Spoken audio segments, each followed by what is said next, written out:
Okay, we're looking at Veloute Part 2. So I've taken my 2 ounces of roux and I incorporated 2 cups of chicken stock in there, brought it up to a simmer, and then I offset it off the center of the eye. You can see very clearly what happens when that starts to reduce. It pushes the impurities off to the side. Now, you want to get that off. It's very difficult to get that off with a spoon, so a ladle is your best option. So literally we just take this and just dip it in here ever so slightly, like this, and we can lift that out. So we would let that go for several minutes like this, again cooking this to the level of reduction that we would like. What we're looking for is a texture that would coat the back of a spoon. You can actually tell the viscosity of this sauce, any sauce for that matter, based on the size of the bubbles that we have here. So if you look inside there, you can see that those bubbles are all smaller than the size of a pencil eraser. And so what we're looking for is those to become just a little smaller than the size of a dime.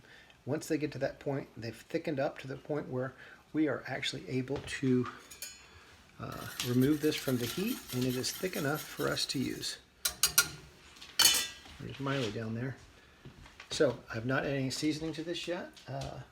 I have added a little bit of salt and pepper to that. So I'm going to turn this into a supreme sauce, and that's going to be a veloute with heavy cream added to it. Classically, it's actually our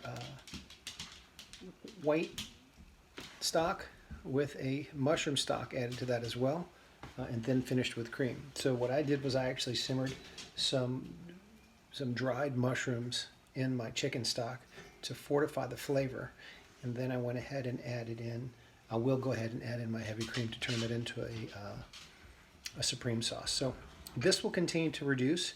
You can already see the size of those bubbles have gotten a little bit bigger. So what I'm going to do is I'm going to put it directly on the heat, and I'm going to turn that up just a hair, so you can watch the size of those bubbles increase in size. They'll go from the exterior to the center like this. If I take this and push it up to the side, again, you will see it push the impurities off to the side. You can see the size of those bubbles has gone to twice the size that it was initially. And when I'm reducing a sauce, the best way to reduce a sauce is very, very slowly. So that's too fast. That's too fast, but in a pinch, that'll do. So we've turned it down a little bit, and you'll see what happens is that it still continues at a slower pace, but it pushes those impurities off to the side, so I can come in and I can remove those. This will make for a more refined sauce. And again, we want to put those into a container off on the side. And then I'm getting to the point where I'm almost ready for my heavy cream. So what I'm going to do is add the heavy cream to this, and I'll reduce that down, or I could reduce the cream on the side and add the two together.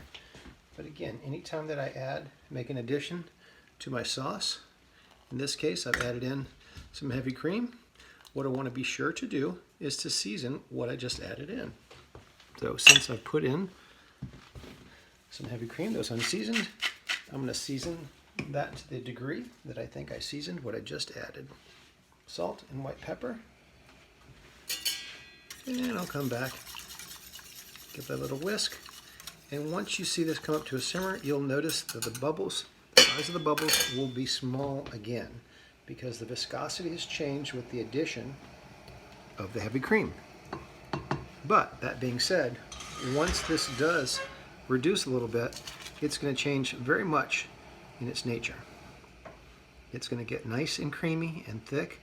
This is it's called a veloute sauce, and that actually means that it's very velvety, and indeed it is. So see, this is from the roux that was thickening on the sides, so I'll knock that off, and I'll come back, and I'll whisk that together. So alternating between the spatula and the whisk, that is the way to go when you're doing a roux thickened sauce. Being very careful if you're using a milk-based sauce to not whisk it too much, because it'll turn that white sauce gray, and it'll scald very easily. So this is back to that point. Our bubbles are small, but they're actually thickening up rather quickly. You'll see if this will come up, and if we're not very careful, this will boil over. I can always come and whisk this or set a ladle in that, and that will keep it from boiling over. Setting it off to the side. It's reducing rather quickly, so I'm trying to get it over a little bit. There we go. All right, so we've got a beautiful supreme sauce here. Our velvety veloute with heavy cream added to it. So to this, I could add just about anything to it. I think tonight I'm going to add a little pesto to that and throw it over some grilled chicken and some pasta. So I'm going to eat well tonight.